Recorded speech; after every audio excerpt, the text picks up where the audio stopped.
Hello, everybody. Liam from Star Wars Lads here. Last Friday, the first season of Star Wars The Bad Batch wrapped up with a strong, character-focused finale that got us back to the heart of how the season began, with themes of family, loyalty, and belonging. Even though the show's focus began and ended around the family dynamic of the Batch themselves, many episodes prominently featured many characters from the Clone Wars, Rebels, and the larger Star Wars galaxy. With that in mind, and as the Bad Batch and Crosshair solidify their roles on opposite sides of the burgeoning galactic civil war, I wanted to take a look at the top 10 characters I most wanted to see appear in The Bad Batch Season 2. But before we get started, hit that like button and subscribe to our channel and hit the notification bell so you can be notified whenever a new episode of Star Wars Lads is out. Also, comment below and let us know which characters you would like to see in The Bad Batch Season 2. So when I was compiling this list, the two most important qualifiers I gave myself were that 1. The character had to possibly be relevant to the direction that the series seemed to be going, and 2, they had to be alive, active, and the right age in universe during the early reign of the Empire. So with that being said, you won't see characters like Luke or Leia in here because they would be infants at this time. So I do have a few honorable mentions I want to throw out there before we get to number 10, beginning with Admiral Wolf Yularen. This would be a character that would make a lot of sense to appear during the continuing foundation of the Empire. He's in episode 4 and prominent character in the first Thrawn book, so we do know he plays a huge role in the early Empire as well as Clone Wars when we last saw him. Lux Bonteri. Again, he'd make a lot of sense because of the Saw Gerrera connections and his connections to the early rebellion. Chewbacca. This would most definitely be fan service, but he did show up in Clone Wars, so I could see him making a filler episode appearance. And finally, a young Dr. Pershing. With the introduction of the Imperial Kaminoan scientists in the last episode of The Bad Batch, we could see a younger Dr. Pershing from The Mandalorian make an appearance. Okay, on to the actual list. Number 10, the Grand Inquisitor. Here's a character that I'd just love to see again and in the Clone Wars animation style. Even though he doesn't make much sense as someone who would go after the Bad Batch, considering he hunts Jedi, I could see him popping up in an episode if a Jedi or Ahsoka becomes a prominent part of Season 2. He does show up at the end of the Ahsoka novels, so if she appears in the Bad Batch and the show makes a little bit of a time jump, he could make an appearance. Number 9, Mon Mothma and Bail Organa. I'm cheating a little bit, but basically both of these characters would occupy similar roles in the show. Both Mon Mothma and Bail Organa are amongst the foundational pillars of the Rebel Alliance politically.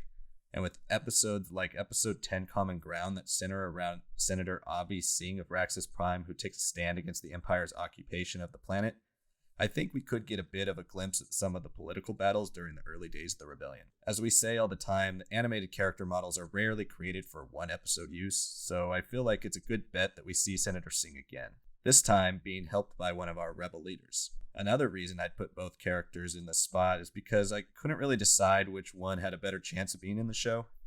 Bail Organa features prominently in arcs of the Clone Wars, but Mon Mothma has a bigger role in Rebels. I would tend to lean a bit more towards Bail because he's a bit more associated with the Clone Wars era than Mon, but they both very well could end up in the show. Either way, both would be interesting in conjunction with Senator Singh, since Bail and Mon were both staunchly pro-Republic, and Singh is a senator from Raxus Prime, which is the homeworld of the Separatists. But hopefully, unlike Episode 10, we actually get to see some of the political conversations play out between these formerly opposing sides as they come to grips with the fact that they're now both on the same side of this conflict. Number 8, Wolf. Wolf is a safe bet because he's a character that falls in line with what the larger outlook of the series seems to be through the first season, which is the transition point between Clone Wars and Rebels. For those of you who have not seen Star Wars Rebels, which you should definitely go watch at some point over the next year, not only because of its strong ties to the Bad Batch and the Mandalorian, but also because it's just a great show. Anyway, 3 clones are featured prominently in multiple episodes of the show. 2 of them are Rex and Gregor, both of whom have appeared in Season 1, and the last one is Wolf, who has not. Wolf is the former commander of the 104th Battalion's Wolfpack Squadron, which served Jedi Master Plo Koon in the Clone Wars. When we last saw him in the Clone Wars, he was with Master Plo during the discovery of Master Sifo-Dyas' lightsaber on Obadiah, and then his story is pretty much blank until we see him again in Rebels Season 2, which takes place roughly 15 years after Season 1 of The Bad Batch. All in all, I think Wolf is probably as close to a lock for Season 2 as any character on this list. Number 7, Maul, Dryden Voss, and Crimson Dawn. The Bad Batch got neck deep into the Star Wars underworld for most of the first season. We got appearances by bounty hunters like Cad Bane and Fennec Shand, a cameo from Bib Fortuna, and a full episode centered around a debt to the Pike Syndicate. With all of that in mind, and the Bad Batch's seemingly unending alignment with Sid, it would be highly probable we get an appearance by Crimson Dawn at some point. Personally, I would love to see a younger Dryden Voss in an episode, which could be incredibly likely since he too had a character model created for only a few shots in the Clone Wars, similar to how Caleb Doom, aka Kanan Jarrus, was also used in the Clone Wars. It would definitely be icing on the cake to get to see Maul as well, considering he is one of the most prominent characters in the Clone Wars. But adding him in a larger capacity or heavy amount of underworld politics would just add another huge plotline to the show that I frankly don't think it needs, especially considering how many plot threads are still open at the end of Season 1. I do love Maul though, so it's really because I don't think he'll have a huge role in the show if he shows up that I didn't bump him higher on this list. Number 6, Cody. I think we all thought the show was going to more gradually go through the phasing out of the clone troopers, and that Cody's dogmatic nature would make him an interesting antagonist for the Bad Batch. However, now with the clones mostly phased out of the Empire and being taken to some unknown place, I'd love to see Cody instead help Rex more closely, build ties with some of his brothers as a fearless leader, and end up sacrificing his life for the cause. It would give a bit more emotional weight to a character that's always been more about duty and order than some of his more unique clone counterparts. And of course, he's one of my favorite clones ever due to his association with Obi-Wan, so I just kind of selfishly want to see him get both more screen time and more depth. Number 5, Darth Vader. Darth Vader could also be filed under the might as well reuse the asset because we've already created it and make the fans happy at the same time category. But come on, wouldn't it be cool to see Season 7 Darth Vader in action? Vader has gotten a ridiculous amount of content over the last 6 years, and somehow all of it is great. Around the time of the Bad Batch, Vader would be hunting down Jedi and building his lightsaber as he does in the beginning of the absolutely phenomenal Darth Vader Dark Lord of the Sith Marvel comic series by Charles Soule, which you also need to read, by the way. Depending on the time jump between Seasons 1 and 2, Vader could fit into the show's timeline between the first half of his Dark Lord of the Sith comic appearance and his Lords of the Sith novel appearance, which takes place about 5 years later. Personally, I don't think the story of the Bad Batch thus far has lent itself to a Vader appearance because of his focus on hunting Jedi during this time.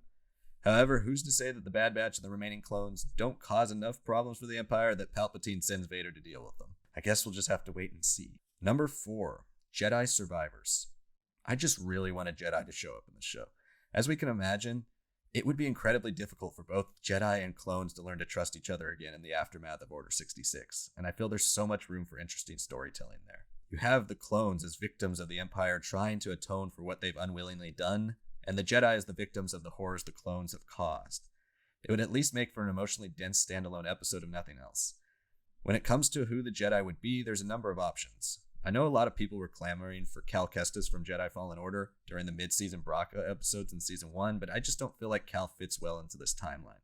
Again, unless we take a huge time jump, because the game takes place around 5 years after Revenge of the Sith, where the Bad Batch Season 1 ends around a year after Revenge of the Sith. During this time, Cal should be well undercover on Bracca, so personally it doesn't make much sense to me for him to appear. A Seer Junda appearance could be more likely, but again, she is supposedly in seclusion and cut off from the Force, so I doubt she'll be willing to become a part of a major galactic conflict at this point. Finally, and probably my favorite option for an existing Jedi to return would be Quinlan Vos. Vos is thought to be alive in the Vader comics, and I'm dying to see how he copes with the fall of the Order after having just previously gone through a brush with the dark side and the loss of his love and dark disciple. I'd also be happy if they decided to just create a new Jedi. Maybe not someone who becomes a recurring character, but again, I'd love to see how the clones interact with the Jedi after having gone through Order 66, so it needs to be someone who is still idealistically a Jedi. If I had to pick a single Jedi that already existed, it would most definitely be Quinlan Vos, though. Number 3, Gideon. Although probably not a Moff yet, Gideon seems like a no-brainer choice to add to the long list of Imperial adversaries the Bad Batch would continue to face as the show goes on. His ruthless and cunning nature would fit right alongside Admiral Rampart, and maybe a Season 2 appearance by Gideon could lead to some more ties to the Mandalorian.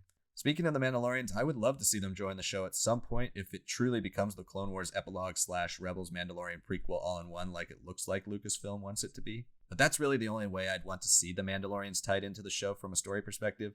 If the show continues to progress along the clone-focused route, in my opinion, it would seem like a bit much to tie in the Mandalorian conflict in as well. However, if the right seeds are planted and the stories logically aligned, then it could be cool to see what the effects of Order 66 were on the Mandalorians, especially someone like Bo-Katan, and what Mandalore is like as an Imperial-occupied world immediately post-Siege of Mandalore. Either way, I'd like to see Gideon make an appearance in some capacity next season.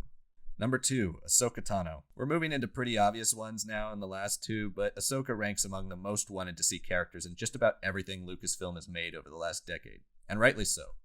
She's become a fundamental piece of the extraneous parts of the Skywalker saga, and is one of the few animated Star Wars characters that was nearly universally recognized amongst Star Wars fans even prior to her transition into live action. Even though she has gotten the prestigious bump up to live action, she's still, along with Rex, the face of the Clone Wars era and Star Wars animation as a whole. And it's her relationship with Rex that makes me think we will see her in the Bad Batch at some point. They have that bond to the point where if Rex needs Ahsoka to help him with something that's important to him, Ahsoka will be there. We do have the Ahsoka novel that takes place during 18 BBY, which is roughly the end of Season 1 of The Bad Batch. Depending on the time jump between Seasons 1 and 2, we could see Ahsoka already as Fulcrum in the early days of the Rebellion begin to be the bridge between the clone cause and the Rebellion's origins. There's also just the possibility that The Bad Batch retcons parts of Ahsoka's novel to better fit the Bad Batch narrative as they did with Kanan the Last Padawan.